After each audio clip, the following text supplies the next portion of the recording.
All right. All right, guys. I got the audio recording going. Hopefully someone else does it too in case I screw up. This is my first time doing this. So it looks like we're 1 minute in. And so this is the ETC Core Devs Call 15. It is the breakout for ECIP 1049. And that is essentially, what is it? Keccak, trying to change the proof of work algorithm to that. Do we have Alex in here by chance? He was the author. Yeah, it looks like I see his name in here. Alex, do you want to say hi? Yep, I'm here. I'm here, guys. Perfect. Yep, I'm here. Do you just want to give a little brief thing on what 1049 is? Sure, yeah. I think everyone here kind of has a pretty good idea about it. So this is a proposal from 2018, in the aftermath, or 2019, pardon me, to change the proof of work algorithm from the current one that we have, which is something called ETH hash, to the Keccak 256 hashing algorithm, which is used pretty much everywhere else in the EVM, except for just the proof of work function. So, yeah, that's pretty much the big idea. Everyone here that's been following this, I think, has heard sort of a lot of the sides of my points. I've been speaking about it for a while, so I'm very interested to kind of hear what you have to say and what other people have to say about it too. Great. Thanks for that. So I just want to clarify. So, in your opinion as the author, what is the problem you're trying to solve with this proposal? Just to have a clear idea of that. Yeah, so there are really two problems that I see right now. There's the short term and then there's the long term. So in the short term, which is basically looking from now for the next 12 months or 2 years, we are a minority hashing algorithm on the ETH hash algo. So we are about 1/30th, I believe, right now, the size of ETH in terms of hash power. And because we are the same algorithm, it means that Ethereum miners can come over and switch over to ETC, mine a 51% attack chain, and then switch back to Ethereum mining, where they really don't have to deal with if they took out like shorts or they're short ETC, then it can be really profitable for them to do that. And we've actually seen this happen, I believe, 6 times now. Starting with the first 2 51% attacks in 2019. And then a couple of months ago, there was another 4 51% attacks that happened as well. So that's the short term, is to basically move to an algorithm in which we have dominance and we are able to sort of fulfill the parameters of Nakamoto consensus. And then the longer term, which is sort of 3 years plus 5 years, 10 years into the future, is that Keccak 256 is it is the most vetted algorithm right now in terms of security testing and performance testing of all of the hashing algorithms that are out there. And I think that it's fantastic for us to position ourselves with the best cryptography possible and kind of follow the industry standards in terms of SHA-3, in terms of Keccak, in terms of focusing on quantum resistance, in terms of focusing on cryptographic security. So that's the longer term impact, which is a really solid cryptographic foundation with which to build on. That's definitely that. Yeah. Right. Thanks for clarifying that. We have quite a bit of technical people in here.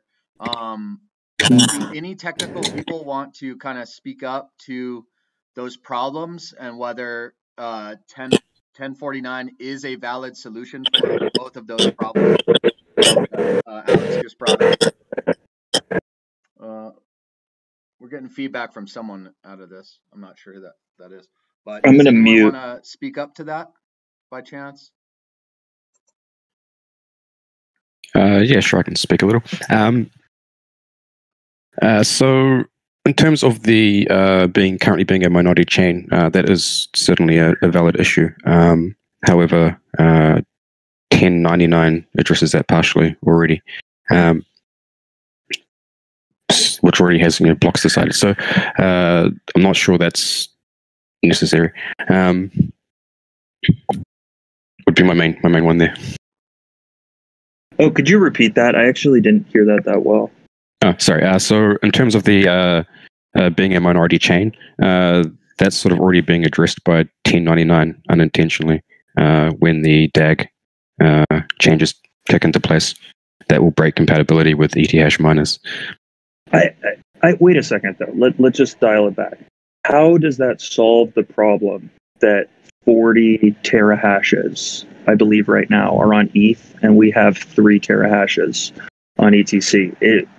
You can mine ETH hash as well as this 1099 form of ETH hash that we're calling ETC hash. You can mine it in the same data center using the same equipment. So I think we're going to see pretty much the same actors just move to ETC hash.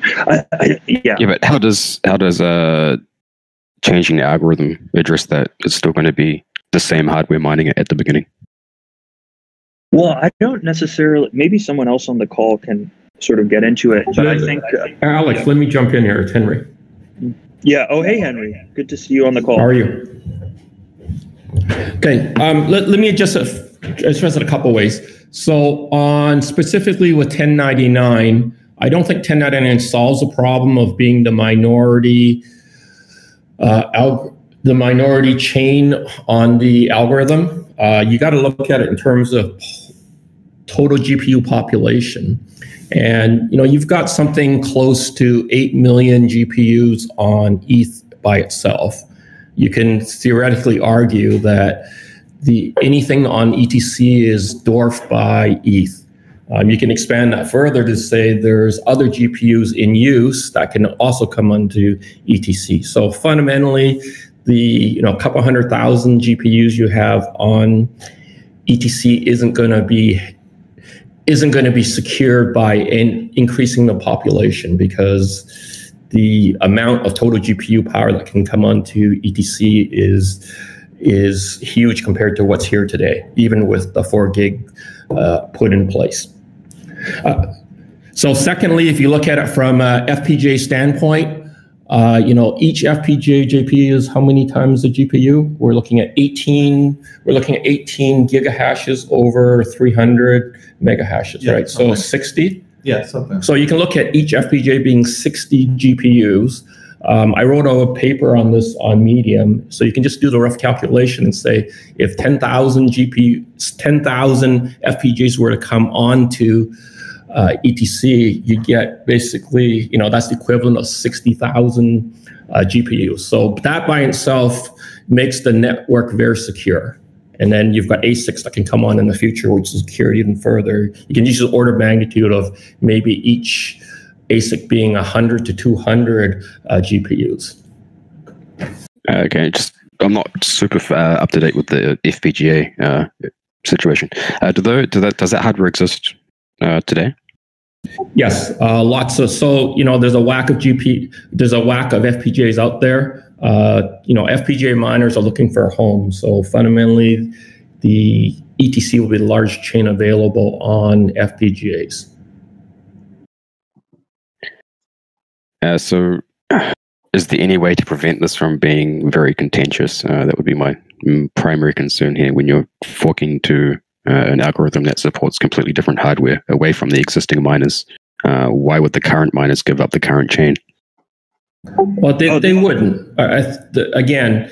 What's nice about Keccak and SHA-3 is the fact that GPUs can still mine Keccak and SHA-3. So, just a little bit slower. What you see over time is that... Not really, just a little bit slower. 18 gigahash to 300 megahash is a massive difference. Yeah, but again, it's a matter of catching up, right? So it'll take time. It'll take time for the FPGA community to come over, and every population helps. Yeah, so I want to add on to this, by the way, Henry, and I just want to say that, like, in my opinion, personally, as the author of the proposal, to me, the short-term benefits are far outweighed by the long-term benefits.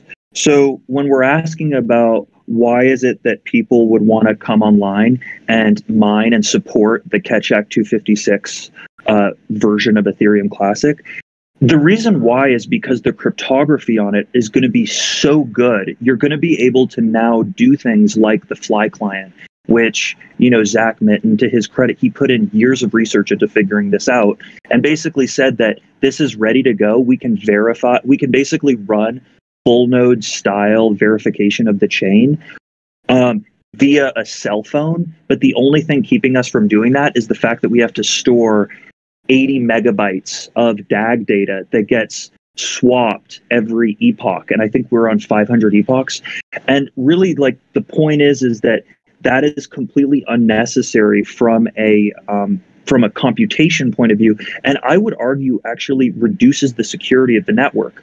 And I want to give an example of that is that when you go to, let's say, do SSL certificate signing, for example, they don't allow you to use other hashing algorithms that are non-standard, because when you are basically offering, from our perspective, we're offering a financial application, an open source financial application to people.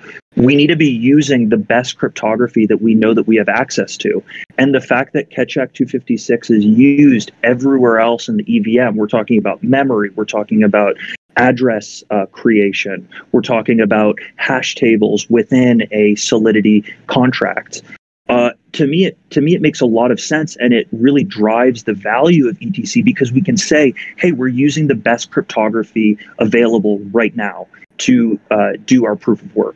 So for me, the short-term benefits are definitely there. I'm completely on board with sort of FPGA mining built into hardware. I'm in favor of mining on GPUs. I'm in favor of mining on ASICs. I'm in favor of anyone that wants to generate a lot of hash power for Keccak 256. But I think that long term, the reason why I care so much about this and why I think it's so pivotal to the algorithm or to the system is because this is fundamentally the work with which we're securing the chain. So if we're not using the best cryptography possible, which we all agree Keccak 256 is safer than Ethash. I don't think anyone on the call is going to argue that they're not the same safety, or that Ethash is safer than Keccak.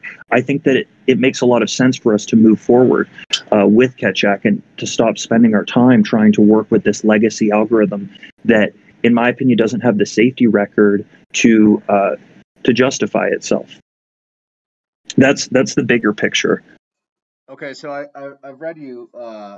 I've read that from you before, and I've seen some of the responses to that, and the responses are this cryptography is tested by the whole Ethereum network. That's a pretty big bounty. Has ETH failed? In terms of cryptography, isn't it very similar? It's just that that there's essentially an element added into Ethash. These are just some of the things that have been written related to your cryptography argument to that. Yeah, so there's one thing that keeps getting repeated, which is that Ethash is perform a Keccak 256, then do a bunch of this DAG work, gigabytes upon gigabytes of data in the DAG, and then get your answer back, and then run Keccak 256 again on it.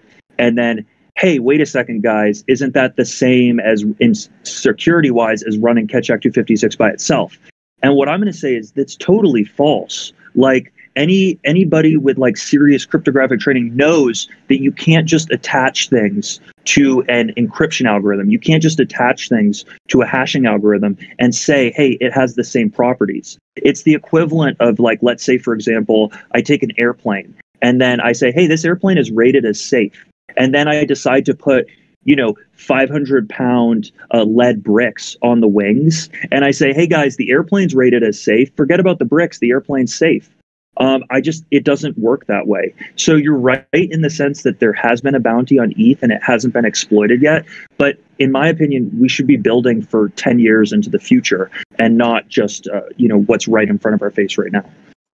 They're being strategic about it. If I could jump in. So when Alex's ECIP 1049 proposal was first introduced, I actually made a lot of those strong arguments against Keccak 256, and including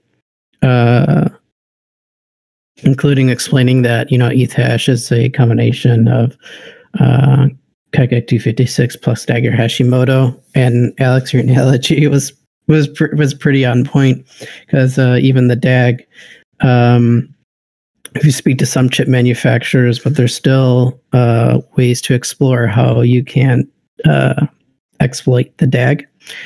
But also when it comes to, we talk about ETH hash being tested, it's like, yeah, you do add some bricks to it. But the Dagger Hashimoto was added to the algorithm because it was meant to be ASIC resistant, which was proven false, and it's a false fallacy altogether. I'd argue against that right there, because resistance is not the same as ASIC proof. It's being plenty resistant. The gap between GPUs and ASICs is much smaller with ETH than any other algorithm. That seems to be working just fine. No, there's ASICs developing though. There's ASICs on the market right now. Yes, but their performance over GPUs is not the same as But there's ASICs on ETH hash, right? Yes, but again, resistance is not the same as proof. These are different concepts. But the thing what I was trying to say with Keccak 256 too, you add this Dagger Hashimoto stuff, which was there's ASICs on the market now. And the thing with Keccak 256 too is, because I was the author of ECIP 1095, I was proposing to do SHA-3 256, or also known as just SHA-3 standard or vanilla SHA-3. Thing is, Keccak 256, it did go through the NIST process, and it is a worldwide standardized, recognized algorithm.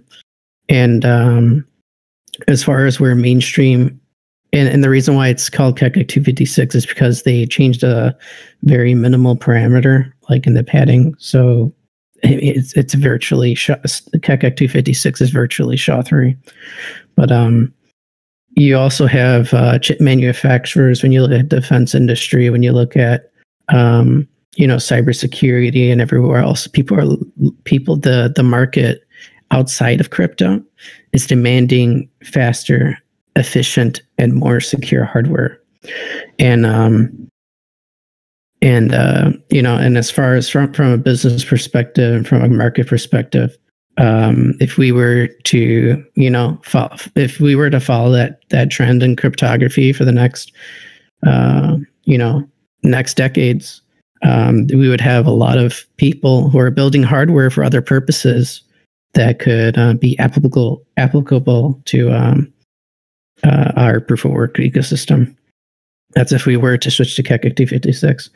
Another thing I like to say too is, when you have a coin that's mined with ASICs or FPGAs or just specialized hardware, the people that mine that coin could choose to attack the coin. But when you have a coin that can be mined with general purpose hardware, the people that mine that coin could attack the coin, and anyone else in the world who owns the general purpose hardware could choose to attack that coin.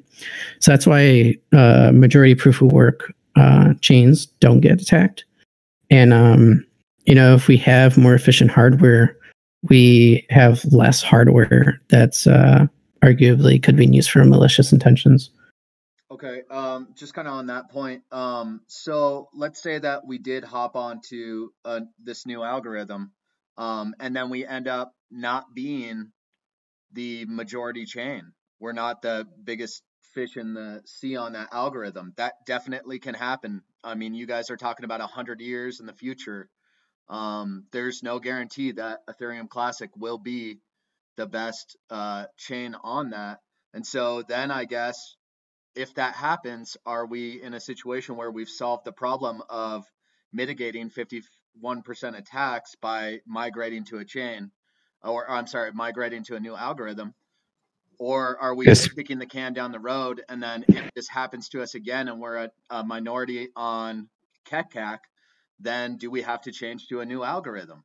You know, so is this the wise decision to try to mitigate these once and for all for the network?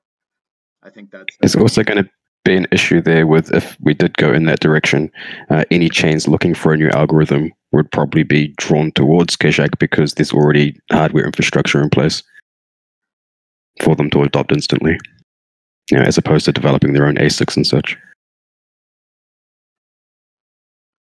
I would just like to respond. So, in my opinion, I think that this notion, all right, well, we know that if we switch right now, we will be the largest algorithm by far on Keccak 256, the largest chain, if we were to switch today.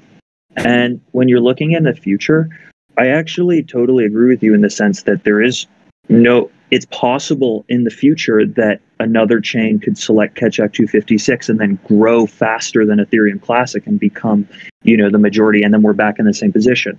However, I would just like to say that if we look at every other coin who has begun on their own algo, so for example, Bitcoin began on SHA-256, Litecoin became on scrypt. I'm forgetting some of the others, but those are two key ones. They are when they selected that and they started, they are still the majority chain on that algo. When you look at minority chains, they're always the forks. So ETC is a fork of ETH, so we're a minority ETH hash chain. If you look at what is it called? Some of the Bitcoin forks, they are minority chains under SHA-256. So, and still the original Bitcoin is the highest hash power on SHA-256. So I think that if we just go based on precedent and what we've seen, I'm not worried about us becoming a minority algorithm on Keccak 256. And also we have to consider that ETC emits about 250,000 US dollars worth of new ETC every day. So that's a huge, and that's based on the size of the market of buyers for ETC. Like to our credit, there's a lot of people that are interested in holding this. So I think I'm not worried because I don't think there are that many other chains out there that are going to be able to approach that level. Yeah. So I would agree with your comments, Alex, and I would point to the fact if you look at Bitcoin Cash and Bitcoin SV, you've got basically two minority chains on SHA-256. Bitcoin Cash is about 2.6 exahashes, if I remember correctly. Bitcoin itself is like 125. So you're looking at 50x the hash rate on Bitcoin Cash, and then SV is 1.7 exahashes. So you're looking at about 65 times. And both those chains are secure and no one's attacked them. It's a slightly different scenario though, because we're not necessarily talking about forks of ETC, which of course would be minority to ETC. I mean, if Bitcoin decides to upgrade its algorithm, its natural direction is going to be SHA-3. And if there's already Keccak hardware in place, why would they not consider Keccak? It's close enough. I mean, it's just padding. I'd say we are in the same position because you look at Ethereum, they're the majority chain, and we originated from the same genesis and did have a fork. And in the past 2 years, we had 451% attacks and millions of dollars in double spends. What I'm saying though is, what if a bigger chain decides to adopt Keccak, not a fork of Ethereum Classic? To that, because I actually had that as well. Because I know that Monero did RandomX, but their auxiliary plan, if RandomX doesn't work out, is to go to SHA-3. And I mean, that is written out there, and it looks like RandomX is going on, so it doesn't seem like that's a threat. But I'm just saying that they are a bigger chain, and they're not even Bitcoin. And as Luke brought up, is the natural progression for Bitcoin is to go to follow the SHA algorithm and go up to SHA-3. And so whenever that happens in the future, if it does, I mean, what do we do for that? So can someone please speak on that? Well, again, I would argue that Monero's not going to be profitable to mine after I think mid to end of 2022. They're going to 0.6 rewards per block, and fundamentally, that's just death for the miners. If they were to go SHA-3, ETC would be the preferred chain for mining. I just want to also pick in that I think that this is actually a very wrong line of reasoning. This notion of, let's make our cryptographic decisions based on what other chains could possibly do in the future, 5 to 10 years from now. I'm interested in Ethereum Classic because I'm interested in using the best cryptography possible and providing Turing complete smart contract execution to people using a proof of work system. That's why I'm interested in this project. I'm not interested in Bitcoin. I don't develop on Bitcoin. So I don't understand why we're making our cryptographic design decisions. I could use the same logic and say, all right, well, what happens if Bitcoin switches to ETC hash? Well, that's the same thing. There's no way that we can guarantee they won't move to this new mod. There's no guarantee they won't move to ETH hash. So why are we even changing the algo in that case? I think that you can because use it's that argument sort of natural to upgrade from SHA-2 to SHA-3. That's a very natural upgrade path, SHA-2 to SHA-3. It's very different from SHA-2 to ET hash. Alex, I think the confusion might be. Yeah. Alex, I think the confusion. I think the confusion might be that part of the rationale for moving is to be a majority hash chain. So I think the natural question is, what's the likelihood of that happening in the short term, and what's the risk of that changing in the long term? So my understanding is that's the origin of this particular question. Yes, that's correct, Gary. Thank you for clarifying. Okay, it looks like. I think Henry and Alex kind of went over that as far as becoming a majority chain.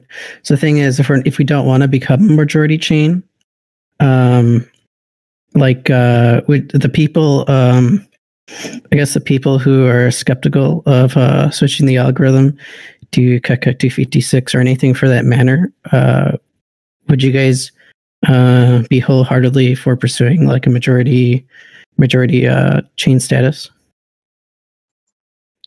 I'm entirely in favor of being a majority chain, but there's significantly less intrusive ways of achieving that state.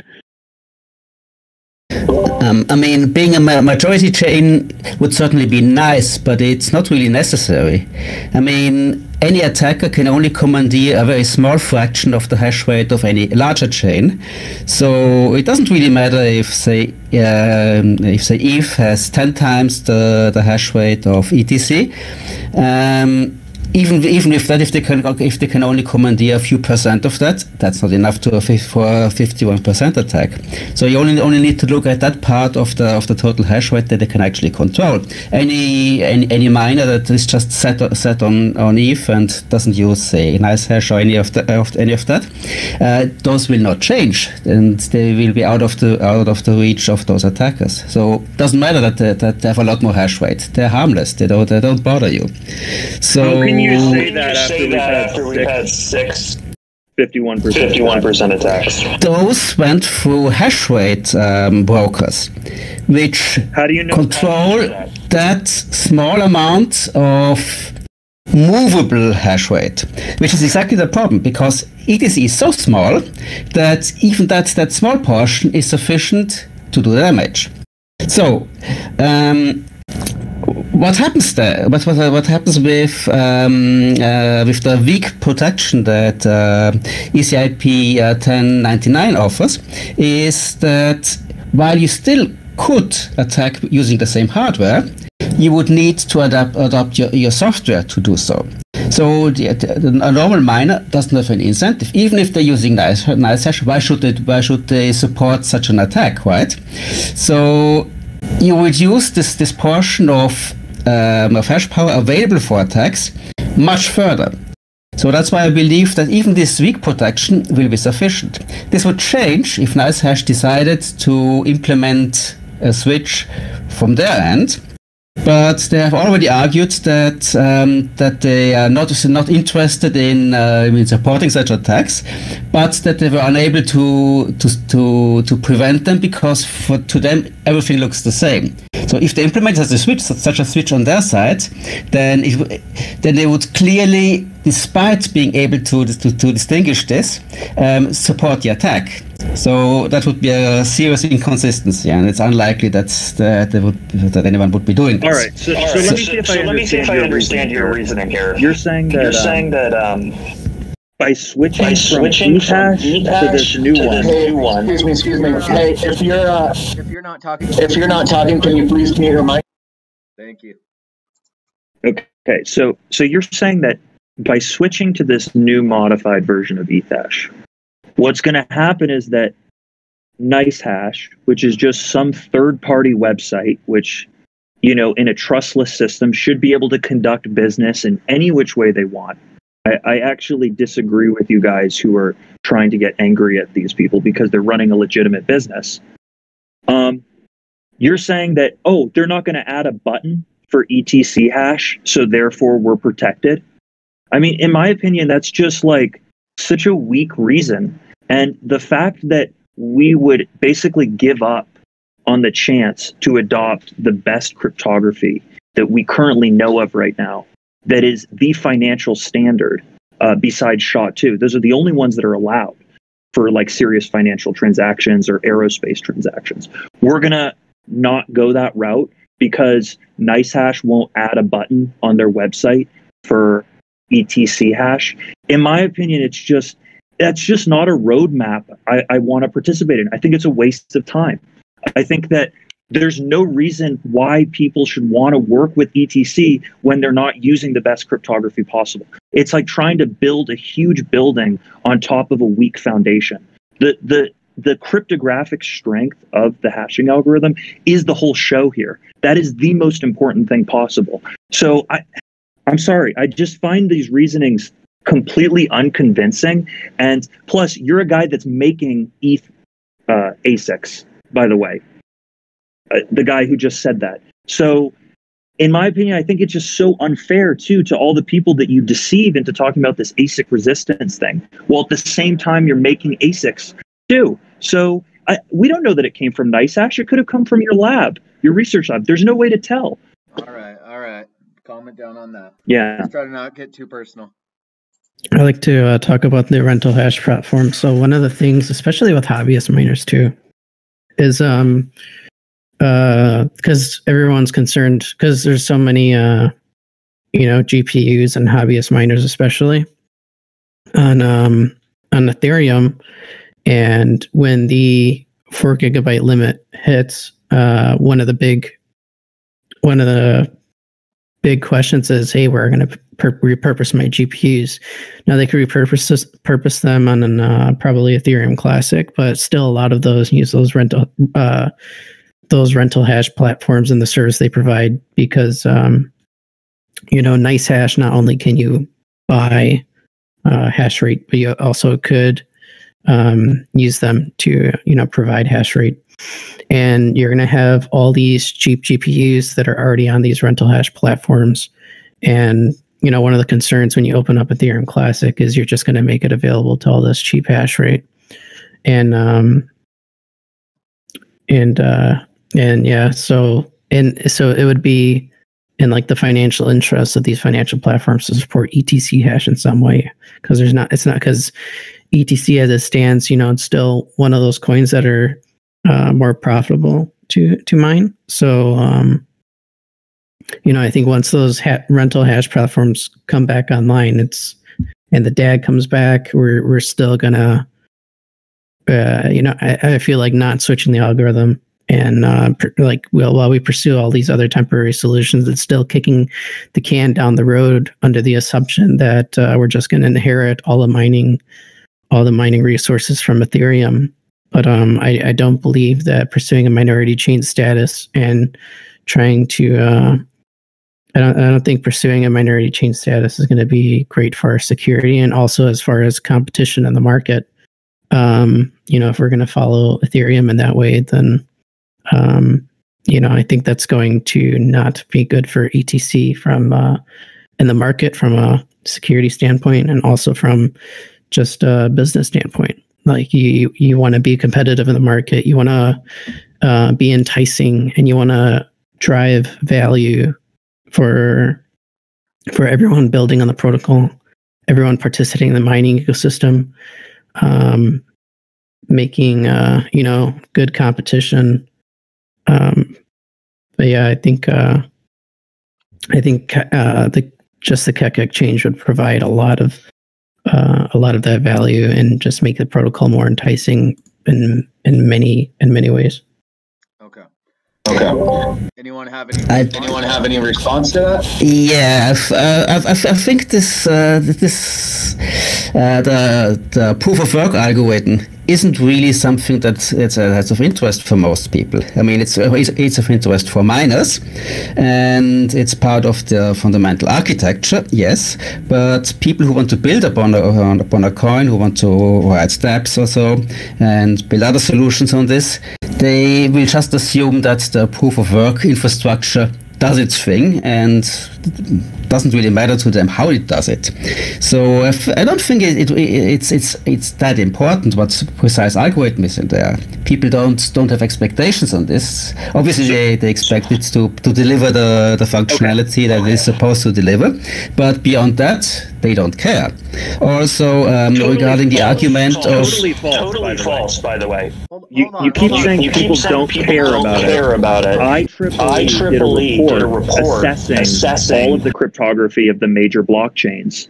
And they said in their report, and I can post it in the chat, that they cannot give the okay to Ethereum because Ethash is not a standardized algorithm that doesn't have safety associated with it. So you're just saying these things like people don't care what the underlying proof of work algorithm. Yeah, absolutely. Developers would love to be able to verify chain state in a smart contract itself, which you can do with Keccak 256. You have, researchers like what Zach is doing who absolutely do care what the proof of work of the chain is. So I just, you keep saying, oh, it doesn't matter to people. It absolutely does matter. I think he was just referring to the majority of people. But I don't think anyone's sort of questioning the strength of the cryptography of Keccak. Like, that's obviously pretty solid. My primary concern is like the trade-offs and the cost of implementing this, because it's going to be a very contentious fork. It's likely going to result in 2 stable chains, and the Keccak chain is not going to have the claim to being the original Ethereum. It's forked away from the current chain, much like Upstream did. And that's going to be a very dramatic process. Well, we're not going to. You're an engineer. You're aware there's trade-offs. You're aware there's trade-offs in cost, and the cost of this is incredibly high. Alex, we have hard forked ATC. Alex, dude, when people are talking, please let them just finish their thought. Everyone's letting you do that. I just want to make sure we're getting that out there. Right, like the cost of implementing this at the moment is incredibly high. We have MES activating. We have 1099 coming in soon, which significantly lower costs, and one actually directly addresses the attacks to some extent, and so far seems to be doing quite well. So I'm struggling to see why we can justify the cost of implementing such a change at this time. If the network was already running FPGAs that would instantly swap over, that would make a lot more sense. But until then, it doesn't really. How do we justify this cost? And I think that kind of falls into something that Belford brought up back in 2019, which was the fair launch. You essentially, as you mentioned, Alex, is, we admit so much ETC per day, and then we're going to switch over to a new algorithm with FPGAs, and probably a small amount of them, and they're going to capture all of the emission from the chain. So that kind of brings up that element of, so we're going to have to deal with a whole nother fair launch scenario. You probably have a lot more. If we were to implement Keccak 256 soon, we definitely have way more GPUs than ASICs right now. And also, as far as implementing it soon, I don't think anyone's arguing for this to be implemented next week or next month. But actually, Stav, I actually need to bring that up here in a little bit, is the timeline, because I did see that it's been moved up to within 3 or 4 months. Apparently the proposal says to have this live in January. So that'll be a whole, I think we might want to start pivoting into even discussing that in terms of timeline with everything we have on our plate. Funding, we haven't even looked at that. So as we get through, it seems like it's trying to be rushed out. So I haven't seen I haven't seen any timeline updates, but as far as the switch, you still have GPUs mining the protocol, and as far as people who still want profitability, if ETC is still remaining profitable, those GPUs are going to continue to mine even on Keccak 256, and their hardware will be more efficient, and they'll probably not even have competition from FPGAs and ASICs if that market's not even well developed. Can some of the miners speak to that? I've heard that, but then it sounds like all the GPU miners say, no, that's not even remotely true, and that FPGAs will just destroy GPUs immediately. So someone invests a little bit in FPGAs, and then all of a sudden they take over the whole hash rate. They're the primary provider.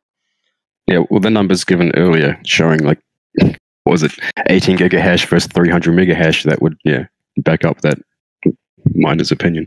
The GPUs aren't going to stand a chance. And something I was trying to go to, as far as the timeline, the goal of Keccak 256 is to pursue a majority algorithm and to go back to Nakamoto consensus without, because right now we're in a position where we have to reduce the DAG to try to get some miners on, which hopefully some do, and hopefully they're not malicious, because it just opens us up to a bunch of farms. And then we also have MES, which it does reduce 51% attack vector to a certain extent, but it's not solving the issue about being a majority algorithm, and it's still pursuing a minority chain algorithm, and from a technical standpoint, and also from the market standpoint. So if you want the ETC at the beginning, sorry, Steph, to cut you off, but that's why at the beginning I kind of asked, what problem is this solving?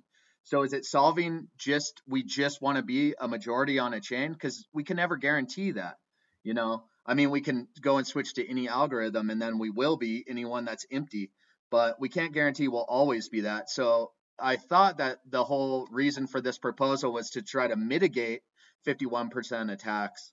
And that's what it seems like 1099 is trying to address, seems like MES is trying to address. So I'm not really seeing how that kind of fits in, because there's no guarantee we will always be the majority. There's no guarantee for any coin. So what Henry 20 years. What Henry and Alex explained before. I don't know if anyone's recording, but you could go back to where they explain that stuff about, there's no majority chain that's being 51% attacked. And if we were to adopt SHA-3 and be the we would be the first mover in that sense, and we would develop that marketplace.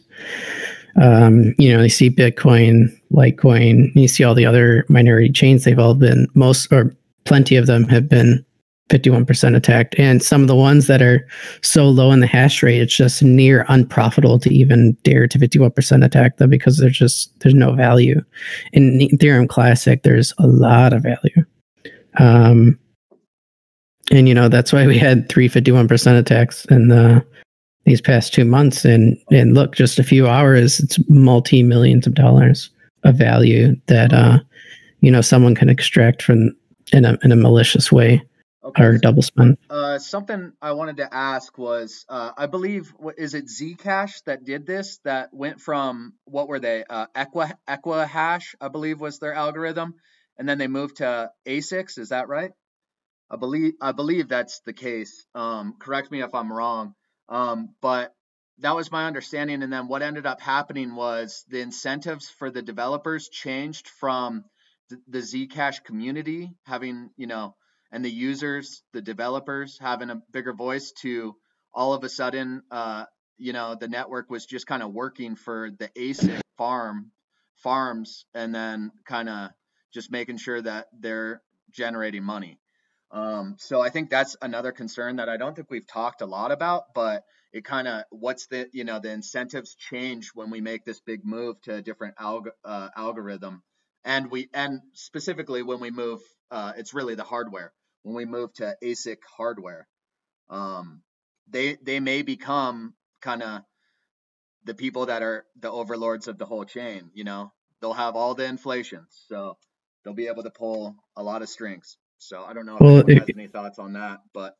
Well, if you could convince, there's like 3 pools you could convince, and you could probably get what you want done in the mining ecosystem with an Ethereum Classic today.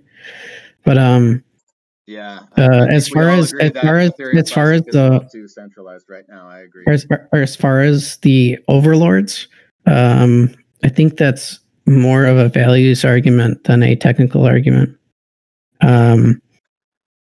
And that would go into like equity, and I would try to frame it more as like inflation capture, of that they eventually control so much of the coin itself that they start being able to dictate what, where you're going in the future. So Alex has all these great ideas of what he wants to do with Keccak, but what if the ASIC miners don't really agree with them and they just want to keep things as is later on? It's like, that's how you can kind of see from some other coins that have had this progression. That's kind of what's happened to them. So I'm just trying to use the empirical evidence that we have available to us to try to see what would happen if we did this move. If we consider the transition scenarios, so if you assume that you will be able to mine profitably on GPUs after a change to a pure computational algorithm, then you would always have the threat of FPGAs and later at a further stage ASICs being far more efficient. So even if they don't mine, they're already there to attack you, and they would easily win. So you haven't removed the threat of the 51% attack. I mean, there are FPGA farms out there, and you can probably buy some of the resources and run your implementation there. So if they sell to a malicious operator, then they can perform these attacks. Takes a slightly different skill set than what they're using now, but it doesn't remove the problem per se. So as long as it stays good for GPU miners, you still have the problem. So the next iteration would be that FPGA, that focus shifts to FPGA mining. So the GPU miners die because they're no longer profitable. I mean, a few might stay on just for good time's sake, but it will not make financially sense for them. And then the hash rate will come from FPGAs. Now the question is, will a significantly enough portion of the available FPGA hash power be dedicated to ETC? Or will there be a large pool that's doing other things, but that could be rented?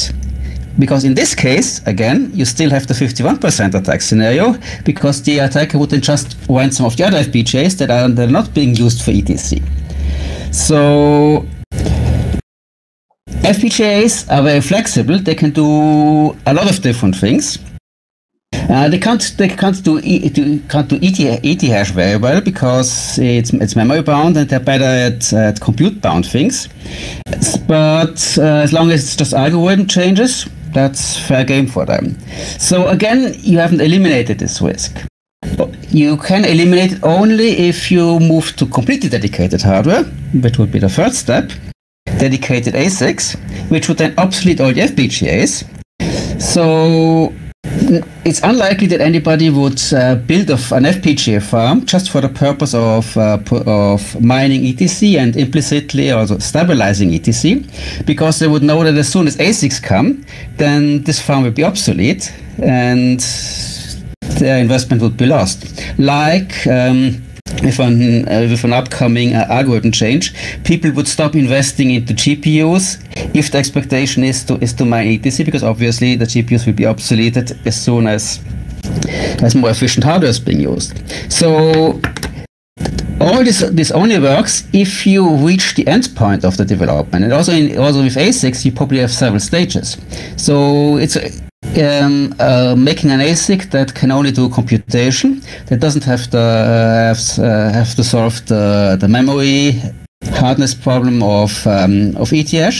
This is not very expensive, and it's a fairly well established knowledge nowadays, because there's so many coins that use compute only algorithms and many ASICs in the market. So you can do this relatively cheaply. I mean, it's still expensive, obviously, to make a custom chip, but it's not outrageous. And so a reasonably sized company can do this as part of the normal business. You don't have to be a Bitmain or anything. And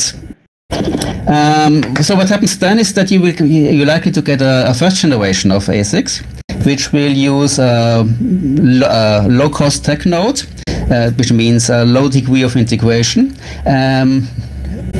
The chips will have significant hash power, much better than anything else, than FPGAs or let alone GPUs. But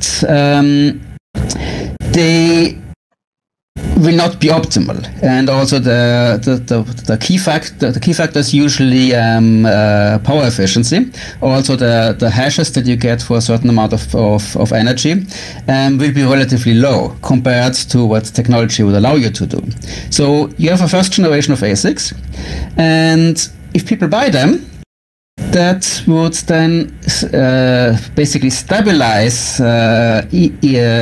ETC on the ASIC market, which is good, which is what you're hoping for. But at the same time, it creates an incentive for others to develop more efficient ASICs. And another thing is that this doesn't involve great new development, because the technology for doing the computations and such, this is pretty standard. So you don't need to do anything big on that front. It's not like in the good old days of Bitcoin, where there were years of evolution of ASIC design. But this has already been done. So you only have things that are specific to SHA-3 or Keccak, but the bigger picture, the bigger context has already been explored. So the only dimension where you can really scale is access to better chip technology. And this depends mainly on the amount of money you can throw at it and the reputation you have with the chip manufacturers, because the high-end processors, they're also very complex for chip manufacturers. So they don't even if you have a lot of money, they will be reluctant to work with you, because they want to be sure, they will be reluctant to work with you if you don't know you, because they want to be sure that this will be successful. They don't want to waste a process where they can maybe have 10 products at the same time on a product that isn't going to work. So this means that you have a filter that is based on the size of the company and the reputation of the company. So you automatically move towards bigger ones that can get access relatively quickly, because the technology is already developed. Also the chip manufacturing technology is established. I mean, all the way down to 7 or 5, whatever it is called, nanometers. And it only depends on when you cross a barrier where it becomes worthwhile to select this. And then it takes a few months, and then you have the chips. And and you crush your competition because your new chips will be far more efficient than the previous ones. And so this means that the first generation of ASIC miners will also get crushed because they will have chips of lower efficiency, and then the next generation comes in, and it's then there's the big question: is that will this actually be profitable for them in the end? Being crushed after maybe a few months, will they be able to recover their investment in this short period of time or not? And you could end up in a scenario. Again, this is highly speculative because there's no stable scenario there until you reach the end of this development process. So what might happen then is that people are reluctant to invest into this generation of ASICs because they know the next generation will be far better. So why not wait? And so you always have this threat of much better chips hanging over your head, and you never reach the point where you get the stability that you're hoping for. So that's the big risk, and you have this all along the way. You have this from chip types, GPU, FPGA, ASIC, and it continues then also on the ASIC line with slightly different characteristics, but you essentially keep on having the same problem. So that's a very big concern there. And I mean, it didn't happen like this for, let's say, Bitcoin, because the technological development was more gradual. So you couldn't just jump ahead. You could get a better chip manufacturing process, but your circuit design still was not really efficient. So somebody could just make a more efficient circuit design instead of focusing on a better chip manufacturing process and compete with you. But that doesn't exist anymore. Well, Warner, I agree with some of what you said. Let me add a different perspective from a technology migration standpoint. I'm going to go on record as first of all saying that cost of power doesn't matter. So if that's the case, then technology doesn't matter. We're seeing farms right now in Kazakhstan, Iran, Uruguay at 1 cent power. You're seeing Texas with 1 cent power. So fundamentally, if you look at so the leapfrog in technology migration doesn't matter because in that case, a 16 will perform roughly the same generate the same amount of profitability as a 7 nanometer. And you see that with Layer 1. Layer 1 is using a 10 nanometer Bitcoin chip compared to everyone else that's trying to move to 6 and 5 nanometer. So that's the first point. Ronan made a comment, I think, about centralization of ASIC miners.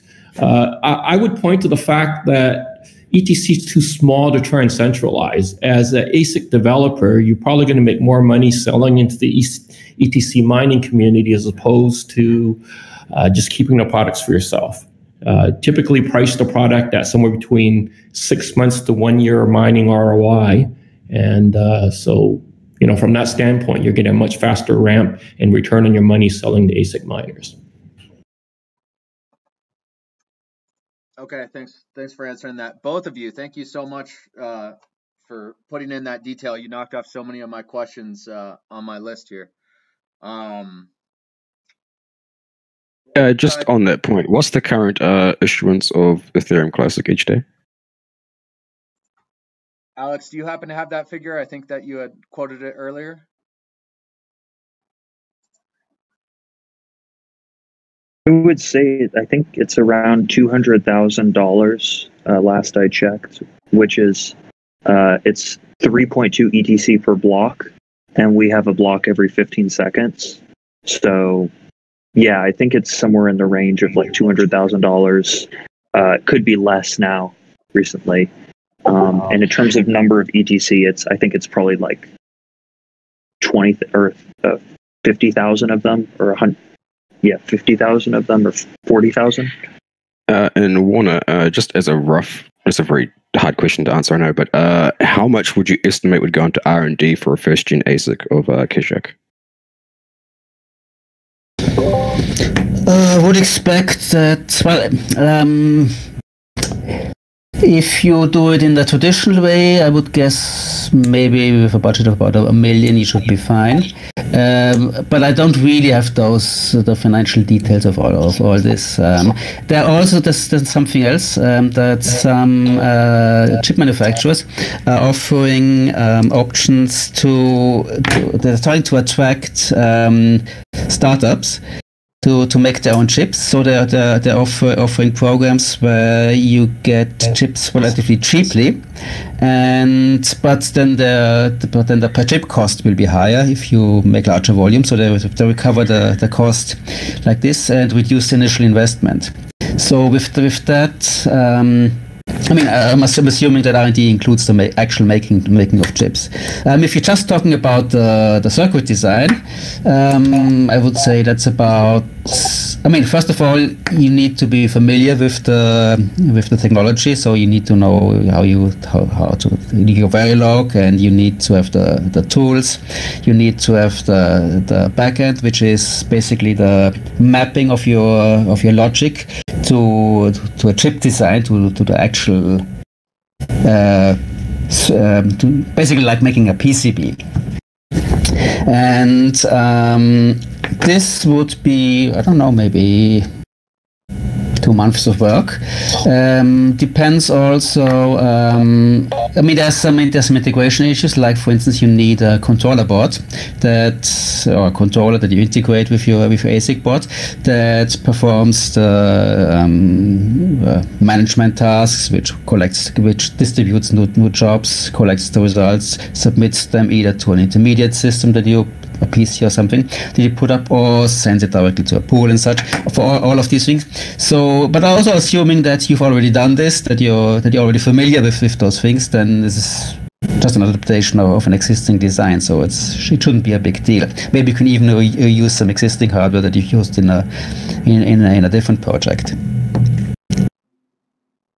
And you got a lot of chip manufacturers, even like Intel and stuff, who are coming out with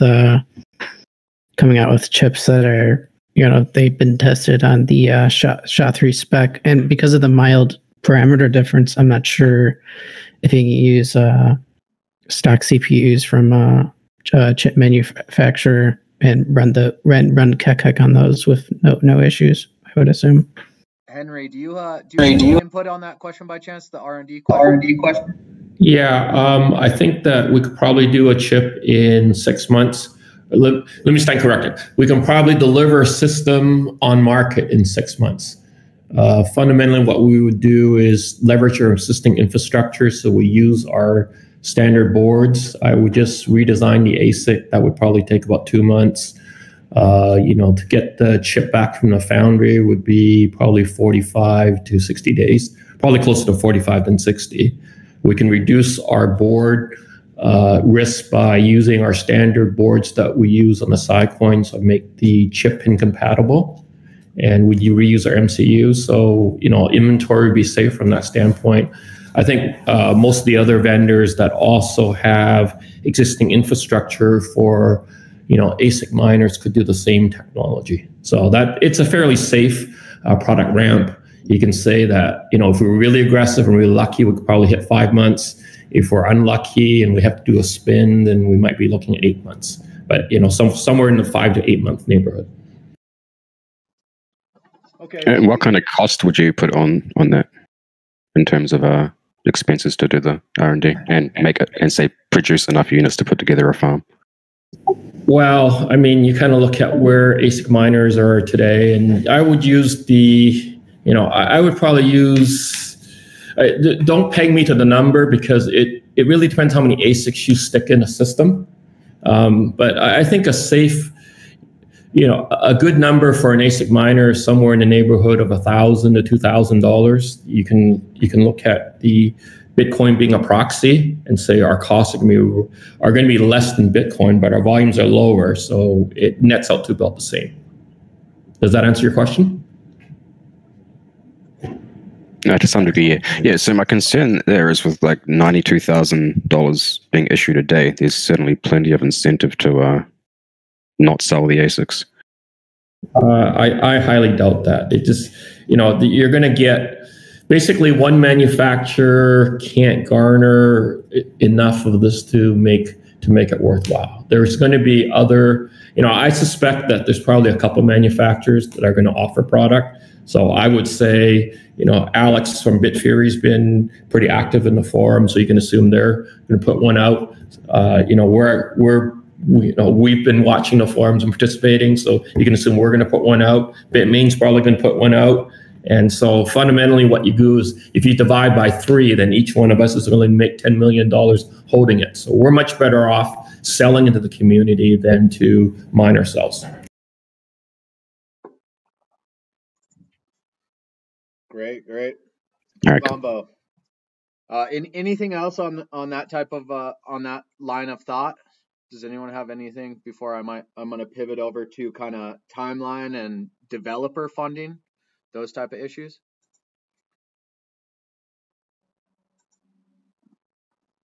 Okay, it doesn't seem like it. Okay, so I guess Alex, are you still there? Yeah, I see you in there. Okay, so you had just updated. Yeah, I'm here. I might actually need to leave pretty soon. Okay, so good. Let me just good. Yeah. Okay, so you had just moved up the timeline for this proposal by 2 million blocks. And so that sets it up to kind of go live. It looks like maybe around New Year's, maybe a little bit later, but in January, right? Yeah. And so can you just kind of speak to what that thought was? I know Afri kind of had some different opinions about it, but let's just hear kind of what you have to say. Yeah, so I will definitely put it out there. My reasoning is that we are in like a dire position right now. If you look at the ratio in price, for example, between ETC and ETH, it's not pretty.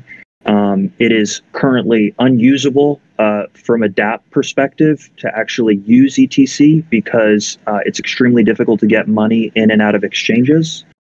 And considering the appetite of the developer community to work on this, I think that 4 months, so it's 4 months for the initial, and then I also put in there 7 months for the fallback. So if we decide that we can't hit that particular number on block 12 million, then we can fall back on 12,500,000. And that's just, I implemented this change myself in a forked version of the parity client. I did it in 24 hours. It's not a difficult change because from a engineering perspective, because it's mostly a removal of code rather than a addition of code. So I thought that 3 months to me makes a lot of sense. I think it's a reasonable time frame considering the circumstances we're in and considering that we've been here. And I just want to add as well, just the final thing, because I may have to leave soon, is that anyone wants to suggest a better date, please leave a comment on the PR. Happy to integrate it. I mean, it's in no way am I like militant. Oh, it has to be on this date. No, I mean, whenever we think is best. And I just want to say that my goal at the end of the day is I want to see ETC run till the day that I die. Like I want it to be 100-year chain, and I'm just proposing the best cryptography possible to get it there. And that to me is like the most important thing. Forgetting all of the things about the short-term mining economics, I think that economics will work themselves out as long as we use the best cryptography that we have available, which is exactly how Bitcoin did it when Satoshi went with SHA-256, which was the best algorithm that Satoshi had access to at the time. So yeah, I'm happy to listen, but I might have to leave at this point. I'd like to comment a little bit because there's no Mordor blocks defined, which I think is a problem. We really need to do this on testnet first. The current testnet launched with the algorithm in place. The reference client doesn't handle any sort of changeover. This is problematic as that's where the complexity lies in implementation. And so I think those things need to be resolved first before we can decide on how to move forward. There's also a few other things like there's a recommendation to increase the difficulty by 100 times. That can't be a recommendation. It's a consensus breaking change. If one client follows that recommendation and another doesn't, there will be a split. So a few things need to be finalized on that, in my opinion. And yeah, we need to resolve some things in terms of implementation. I think the current blocks are far too soon. As far as funding and bandwidth and stuff, let's say there's more progress on the Keccak 256 proposal. Would the CoreGAF team be down to do some test nets along with Besu?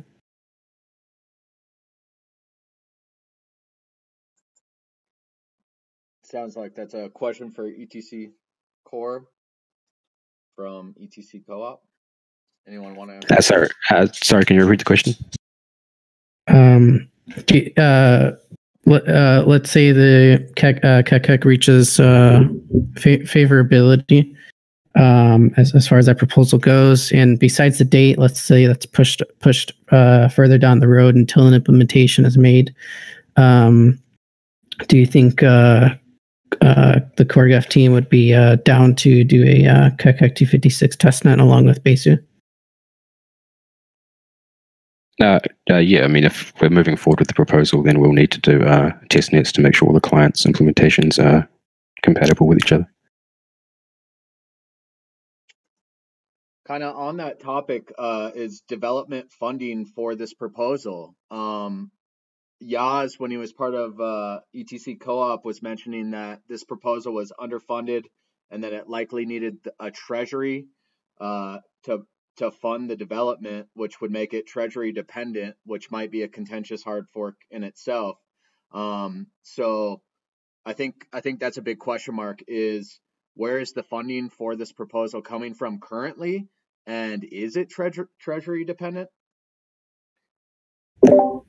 It's not I've had that same question about the treasury dependence, just because it's been, every place that I've seen SHA-3 part of proposal roadmap recently, you had laid one out, Alex, and every mention you have the treasury, and then we have the new proposal that Donald put forward, the whatever pact.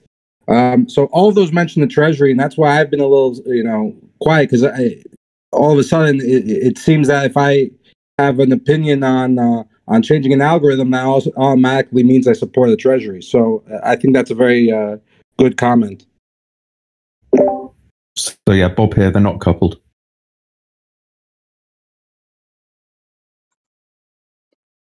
Okay, so they're not coupled. Then where's the funding coming from for the proposal? Is it coming from ETC Co-op? Are they funding it, or has it already been funded? Just some transparency on that, please. We already did the funding for the work that Whiteblock did at the start of the year. More needs to happen specifically around this transition planning. But yeah, we would further fund this. Okay, great. And as far as CoreGAF is backed by ETC Labs and Besu is backed by Co-op. Great. And so ETC Labs could use your funding, and they wouldn't have to be contributing to it too, or do they need to also allocate resources to this proposal? They would for the work on CoreGAF, yes.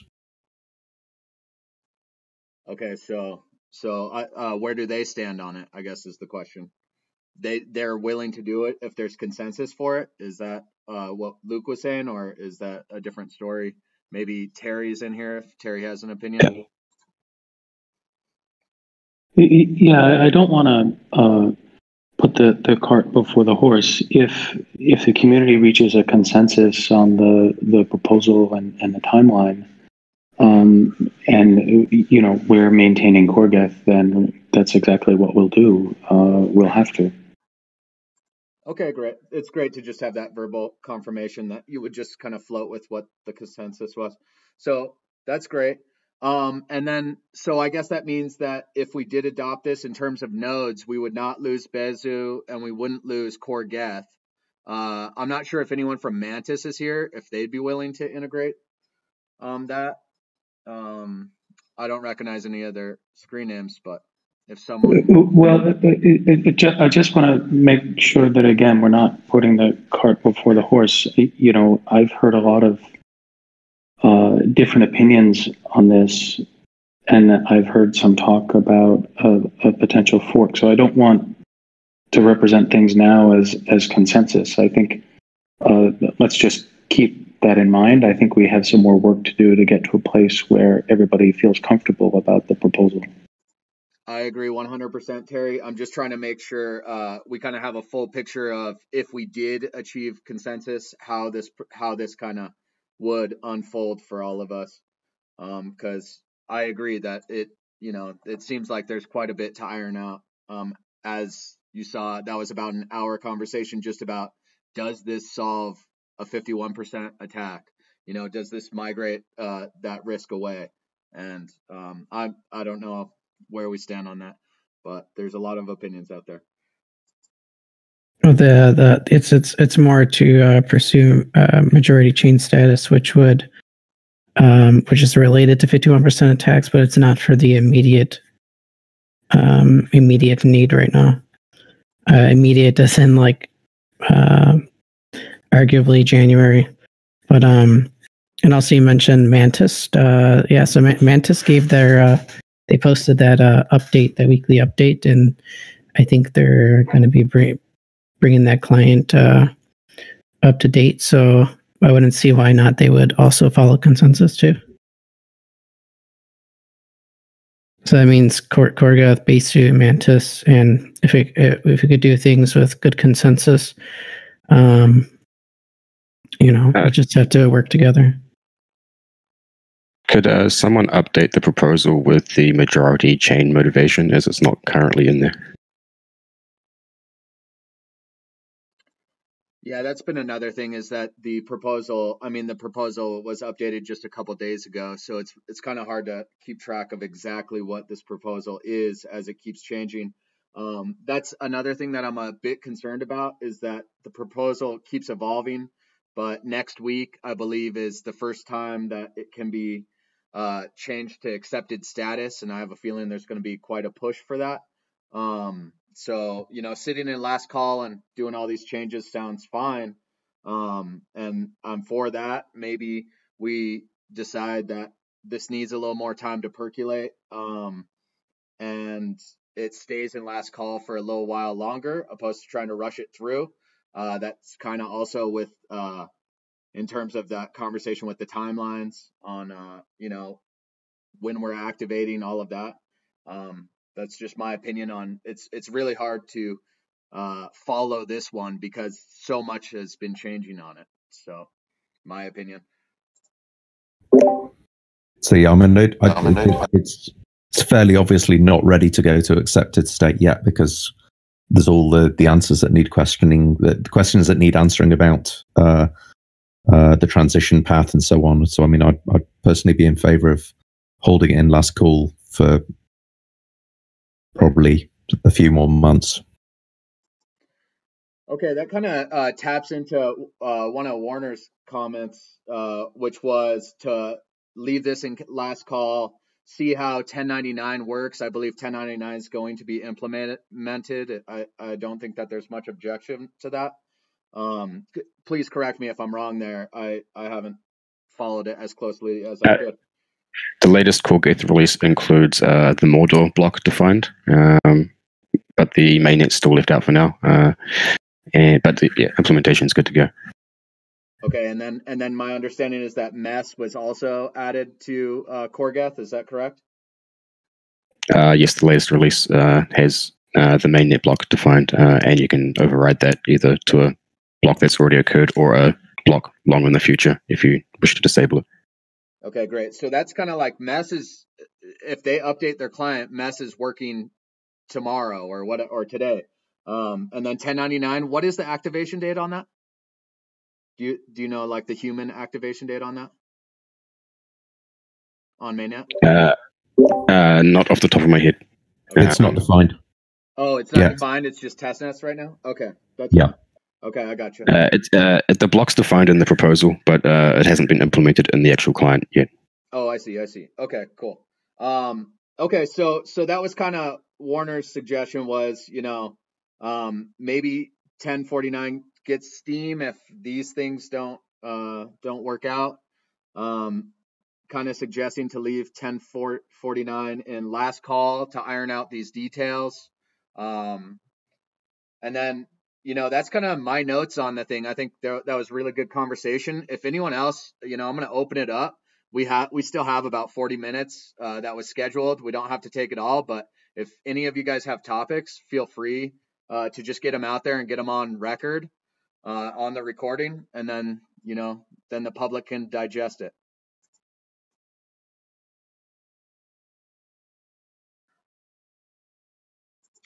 And if no one has anything, then we can end the call.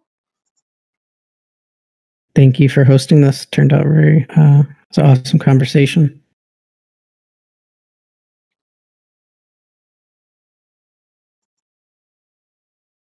All right. Well, I think that's plenty of time. Okay. I say we call it, guys. Good conversation.